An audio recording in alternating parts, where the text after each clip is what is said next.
আৰু ইয়াৰ পিছতে আমি সকলোৰে প্ৰতি এটি আহ্বান যে আমাৰ এই যিটো আজি চাইকেল মাৰাথন এইটো হ'ল আমাৰ সকলোৱে তাতে আমাৰ যিটো মটো সেইটো তাতে উল্লেখ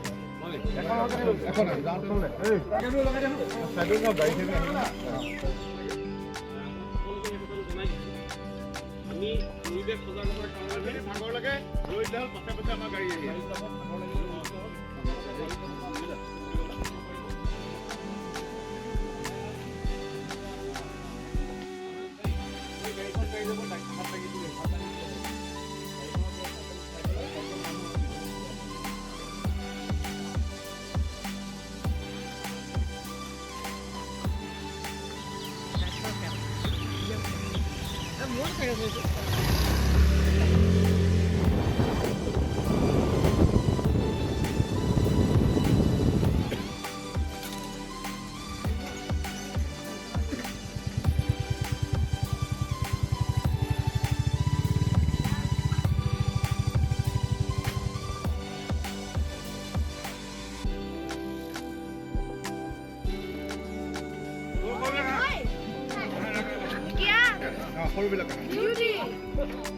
হয়, অৰণ্যম ট্ৰাষ্টে সদায় যিটো এনভাইৰনমেণ্ট ৰিলেটেড কাম সেইবিলাক কৰি থাকে। তেওঁলোকে গছপুলি ৰোপণ কৰে, নিজৰ গাঁওখন নিজৰ এৰিয়াটো তেওঁলোকে সদায় পলিথিন মুক্ত কৰি ৰাখে। আৰু এই চাইকেল মাৰাথন এটা উলিয়াইছে তেওঁলোকে সজাগতা এটা আনিবৰ কাৰণে, চাইকেল চলক আৰু প্ৰদূষণমুক্ত কৰি ৰাখক পৃথিৱীখন। সেইকাৰণে খুব ভাল কাম কৰিছে, তেওঁলোকলৈ মই অশেষ ধন্যবাদ জ্ঞাপন কৰিছোঁ।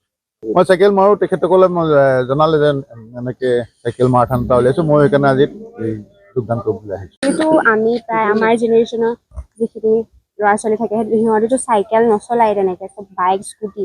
তো সেইকাৰণে আমি চান্স পাই এনেকৈ চাইকেল চলাই পিনে যাতে আমি যাতে পৰিৱেশটো আজিকালিতো আমাৰ এনভাইৰনমেণ্টটো আমি জানোৱেই কিমান তললৈ নামি গৈছে, আমাৰ কিমান পলিউশ্যন হয়।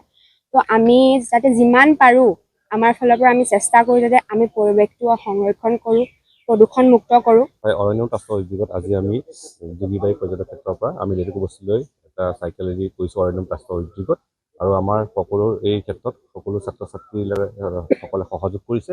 আমি চাইকেল যে আমি চলাব লাগে, চাইকেল চলালে আমাৰ স্বাস্থ্যৰ কাৰণে বিভিন্ন ধৰণৰ আমাৰ লাভ হয়। সেইকাৰণে আমি এই চাইকেল ৰেলী কাৰ্যসূচীত আমি অংশগ্ৰহণ কৰিছোঁ।